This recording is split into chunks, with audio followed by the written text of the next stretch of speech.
Good Sunday morning / Saturday evening, everybody. It's 1:04 a.m. on Sunday. You may be wondering why I am still up. As I adjust this camera, the reason I am still up is because I just got home late night. We went to the Pens game last night, and it was a good one. It was fun.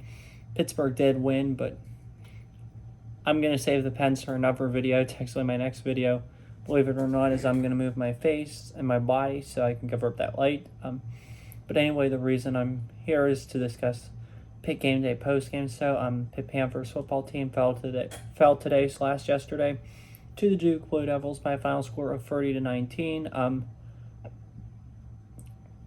So yeah, that's how the season ends. The Panthers season ends at 3-9. Very disappointing year to say the least. I mean, there are some small schools, and I'm not trying to diss on smaller schools by any means, but teams of the like, such as like Ball State, Western Michigan, even there were 10 out of 12 Sun Belt teams that were bowl eligible this year.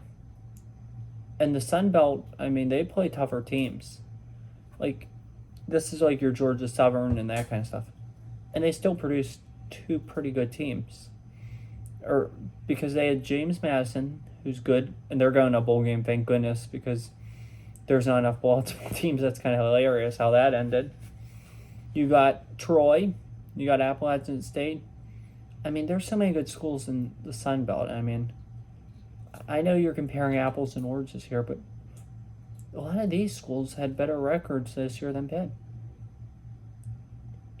We had the same record as not some teams that are not very good. That's disappointing. This year is not the standard. And it's not like we were one play or two plays away from winning this game. We were probably 10 or more plays away. Duke's the better team. Pitt needs to be better. Instead of recapping this game, I'm going to talk about the coming weeks and just some things that need to happen. I mean, obviously I was going to try to hold that, but I'm going to discuss it because there's not much good to discuss out of this game. I watched a lot of this game today.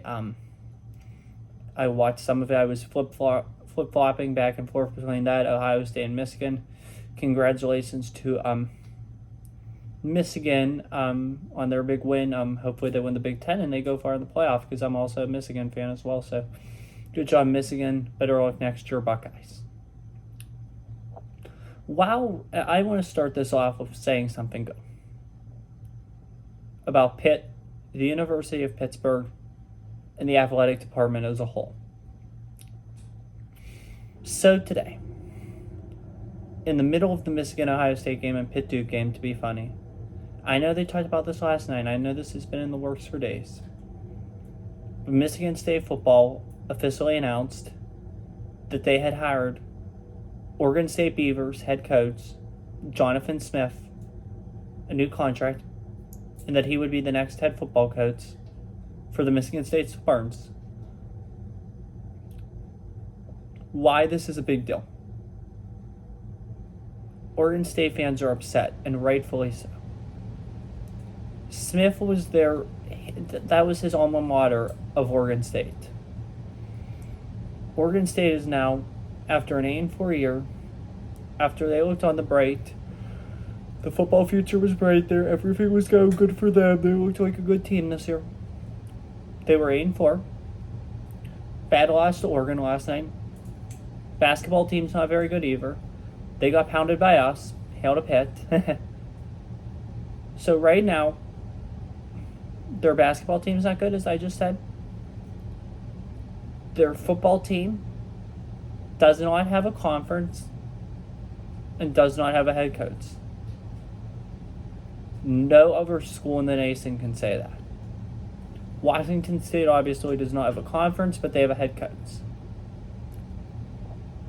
Back, though, to Oregon State. Guess who the athletic director of Oregon State is? A guy by the name of Scott Barnes. Scott Barnes was the one. He has now seen two head coaches walk. Because Scott Barnes, I just mentioned you to him, he's the AD at Oregon State now. He was the athletic director at Pitt way back. I think he left in like 2017, I want to say. Yeah, this is like his 6th year there. He left Pitt for Oregon State, and that's however like the current AD got her job. So here's the thing. Barnes has now seen 2 head coaches leave on their own terms. Paul Christ for Wisconsin, guy before Narduzzi, and Jonathan Smith from Michigan State.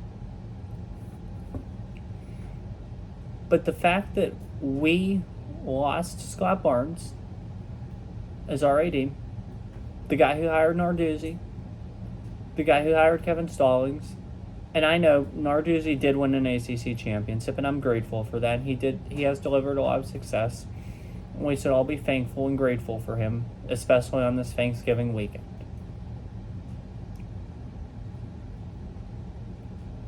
However, like, something we should even be more thankful of is the fact that Scott Barnes left Pitt for Oregon State.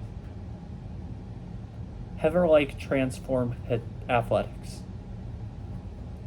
And that's the good. That's something we need to get on the good side. The fact that we no longer have an AD at Pitt that just would let a coach easily walk away, primarily because there was a lack of stability with the conference because he couldn't get something done. So shame on you, Scott Barnes. We have a good AD who's committed to turning things around. And C needs to have total control over this football program. I'm not saying that C doesn't. C has, though, revamped almost every other program. You look at soccer. Women's soccer for Pitt. Made it to the Elite Eight. Unfortunately, they lost yesterday to Florida State, but they still made it to the Elite Eight. They were, like, horrible once you got here. Women's volleyball. ACC co-champions will get a high seed for the big dance starting soon. I don't know how they were before she was here. Men's soccer, consistently in the NCAA tournament. I don't think they were relevant before she came. Men's basketball, complete and total disaster under Kevin Stallings. She made them relevant again with Capel. Women's basketball is not great now, but it will get there. Baseball, it's tough for us to be good at baseball. I'll give Pitt a pass for that because you're playing against the likes of Miami, Florida State, North Carolina, all warm weather teams. So I will give Pitt a pass for baseball. And I know softball, they hired a new head coach too, but I'll give them a pass for that too. So football. C has obviously her fingerprints on this team, but C doesn't have her full body on this team. And that's because of the head coach. And I'm not saying Narduzzi's the wrong guy for this job. And I'm not trying to criticize Narduzzi at all. But you have to remember that this man was hired by Scott Barnes. And look at where Scott Barnes has put Oregon State. In a mess. But Scott Barnes has helped Pitt. Scott Barnes helped Pitt find the amazing football coach that would lead them to an ACC football championship. Scott Barnes found the man that got the Pitt Panthers a quarterback from New Jersey by the name of Kenny Pickett, who took the college football world by storm and helped the Panthers secure that ACC championship. And Scott Barnes found the man who hired Mark Whipple, who was an amazing offensive coordinator for Pitt. So you got to give Narduzzi a lot of credit. However, he needs a lot of work to improve this team. And I know he had mentioned 14 pages. Hopefully there's some productive things on those 14 pages if he's going to be our head coach next year, which I assume he is. One of the things that needs to be top of mind, Cignetti needs to go. The defensive coordinator definitely could stay. However, I would like to see Narduzzi more involved with defensive play calling if he's not already calling defensive plays. But Cignetti needs to go. What good has he done? In 2021, Pitt averaged like 40 points a game. 2022, 30. 2023, 20. What a say. And I mean, you gotta be embarrassed. I mean, of all the people in the world, Matt Canada put up 43 points in a football game against the Clemson Tigers in Death Valley with Nathan Peterman as the starting quarterback. Matt Canada put up 76 points against the Syracuse Orange with Nathan Peterman as his quarterback. Since I have the iPad nearby, we're going to do something. Let's look up the 2016 Pitt football team that Matt Canada was with.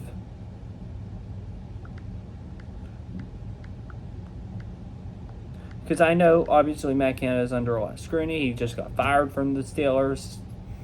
So, you're saying this offense was a joke.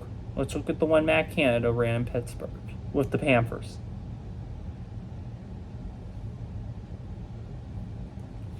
Okay, he scored 28 points against Villanova. Not bad. Put up 42 points against Penn State. That's a big deal in college football, especially for Panther fans. 42 points against Penn State. Give yourselves a round of applause. And you knocked them out of the playoffs, so good job, Pitt. 38 points in Oklahoma State against the Cowboys. Nice. 36 points. North Carolina against the Tar Heels.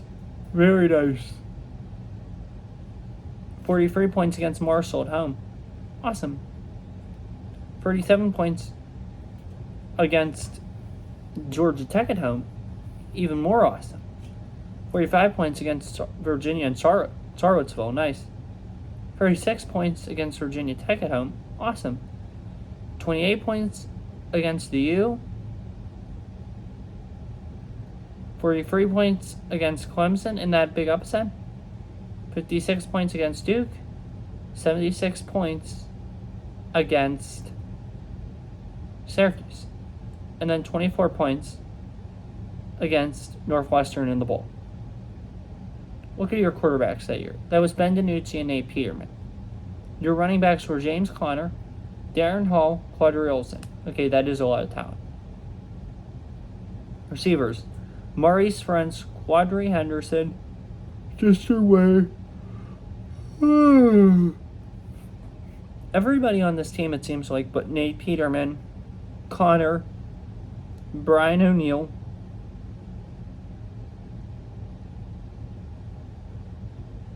maybe Rasad Weaver, Duke Jones, DeMar Hamlin, Jordan Whitehead, Dane Jackson, Avonte Maddox.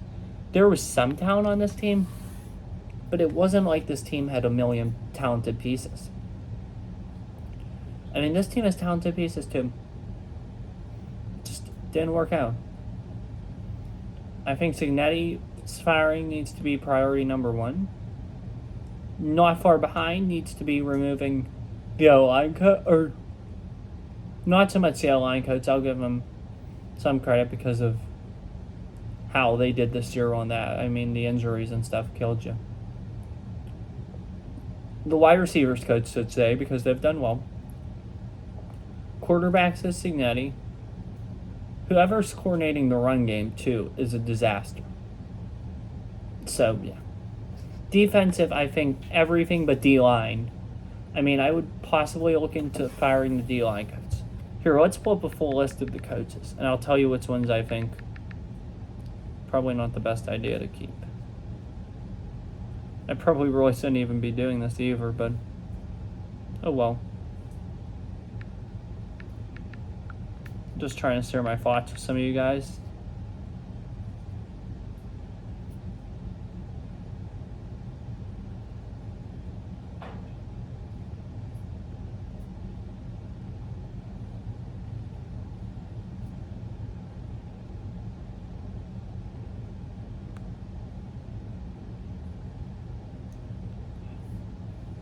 Charlie Partridge is the D-line coach. Yeah, it's probably not best to keep him, unfortunately. He is the assistant head coach too, but if you want to keep him as assistant head coach, fine, I don't care. Just take D-line tag off of him or tell him we need to hire someone else for D-line and give you more responsibilities as assistant head coach. Signetti, gotta go. Randy Bates needs to stay. Andre Powell, I'd also remove the special teams tag from him and just make him special teams coordinator and hire somebody else to do that, similar to Partridge. Underwood should stay. Borboy should stay. The secondary coach should stay. I don't know so much about Ryan Manlack.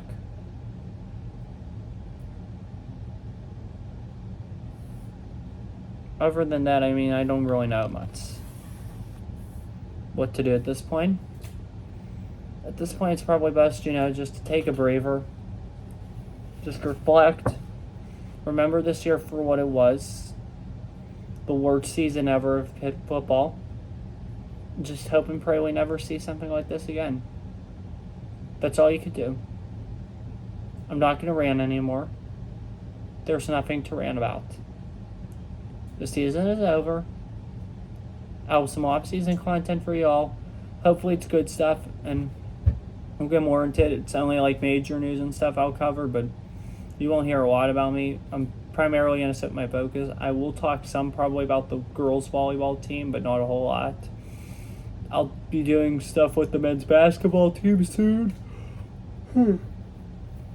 November, December, I think I'm really going to do just once a month. Like, I'll do a monthly recap here at the end of November, and same with December. After the new year hits, January comes around, I'll probably go to every week doing, just to talk about this every week, just talk about how the team's doing and stuff. So we'll have coverage on Pitt basketball for sure. They're looking really good this year. Best of luck to them. Hopefully they do well. Best of luck to just volleyball in the tournament. Hopefully they do well. And also, too, best of luck to Pitt football with the offseason. Hopefully they make the changes to get this right, because I hope next year is a much better year. They're going to need all the luck and help they can get, especially with the new ACC, which will include California, who's going to be bowl eligible likely. Should they hold on tonight, knock on wood they do, because I want them to win. Hopefully they beat UCLA. SMU, who absolutely dominated Navy today, is 10-2, and they're ready to compete. And then Stanford, who, I don't know, don't look very good to me. But you never know in the ACC. So it's going to be interesting to see how things change. It's going to be interesting to see how the landscape changes. Everything means more now. Enjoy the off season, guys. I mean, it was truly a blast covering this season with you guys. I mean, I know we sucked this year. The football team was awful, but it is what it is. I truly did enjoy these game day pregame and postgame reports for you guys. I hope you all enjoyed the off season. Enjoy the holiday season. Enjoy the off season. Hopefully better days are ahead for Pitt football. Like I said, if there's anything significant like news-wise and stuff, I will have a video on that maybe for you. But if not, this is it for me until August. Just an update on Pitt's spring game for football. I imagine it will be either April the 6th or April the 13th. There will be no video on that probably, but that'll be a fun game to see for sure. So yeah, interesting times for sure there. The next football game, and I'll go over this real briefly with you guys since we have time. And one last thing I want to say, it's obviously one of the biggest things Pitt needs to figure out this offseason. I think Nate Yarnell is solid, and I think it's necessary that we keep him. However, I don't know if he's the starter for next year. I mean, I think going into the season, you've got to start him for sure. But if he's not performing at the level he needs to, especially with a new OC, I wouldn't mind seeing Julian Duggar next year. I think he's a really talented player, has a lot of potential, and truly could be the best player. So I think Julian Duggar has a good chance of succeeding and being the best player possible. So yeah, that's all I have to say in terms of that situation. So definitely interesting times there. That's for sure. Hopefully Julian Duggar gets a chance. Yarnell's talented for sure, but it'll be interesting to see what happens there. So definitely for sure. Jerkovic, he's not going to be with the program next year. He used all his eligibility, so thank goodness with that. Christian Veyer, I mean, I think he deserves a chance somewhere else. I personally think it might be in his best interest. I don't know. I mean, it would be interesting. If he wants to stay at Pitt, possibly as a backup, I mean, that could work. But it might be wise for him to enter the transfer portal. I mean, I liked him a lot. He did good for us. He did pull off that upset win versus Louisville. He's very talented. And if he gets good coaching and all that, he could definitely be a successful quarterback in college football and even possibly the pros. Do some good things there. But, I mean, yeah. Hopefully he gets a chance. So, because I truly did like the guy. It was tough to see him get benched through Yarnell, but Yarnell's probably the best answer for now, and I think Yarnell needs to be going into 2024 as QB1 with Julian Duggar not far behind. So just one quick thing. Obviously, we now head into the off season. I typically use this to preview the next game and next opponent. However, I'm not going to do that tonight, obviously, because it's the last game. But one thing I am going to look at is the 2024 Pitt football schedule with you guys. The full schedule is not complete yet. Dates and times for conference games will be announced at the end of January, so 2 more months till we find out those dates. We do know a couple dates, though, for Pitt. Saturday, August 31st is the opening game, the home opener, Labor Day weekend. Team will host the Kent State Golden Flashes. Then the next weekend, Saturday, September 2nd, the River City rivalry continues as Pitt football prepares to take its own non-conference trip of the season to Cincinnati to take on the Bearcats, looking to avenge this year's loss. Then on September 14th, the Panthers return home for the playing of the Backyard Brawl when they host the West Virginia Mountaineers. It'll be so nice to have that game here, and I'm very eager to see that game. And then Saturday, September 21st, they conclude their non-conference slate for the year. I'm getting tired. Sorry about that. With a game against the Youngstown State Penguins at home. Home games next year in conference play include the first ever game as a conference opponent against the University of California Golden Bears, Cal Berkeley. Obviously them, Stanford, and SMU are joining the conference next year. It'll definitely be interesting to see Cal Berkeley come into Acrisure as a conference opponent, and it'll feel weird for sure.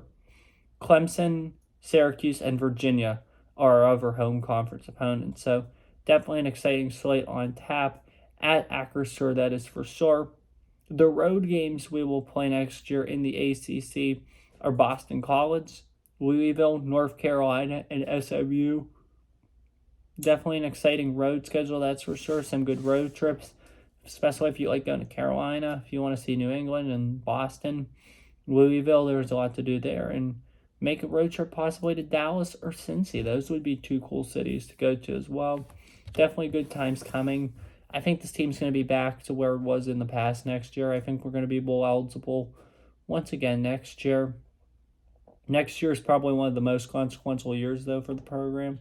Things don't turn around fast. We're looking at even bigger changes and stuff, and a lot more change. If things do, then maybe this team is on the right path to success. So definitely it'll be interesting to see what's to come.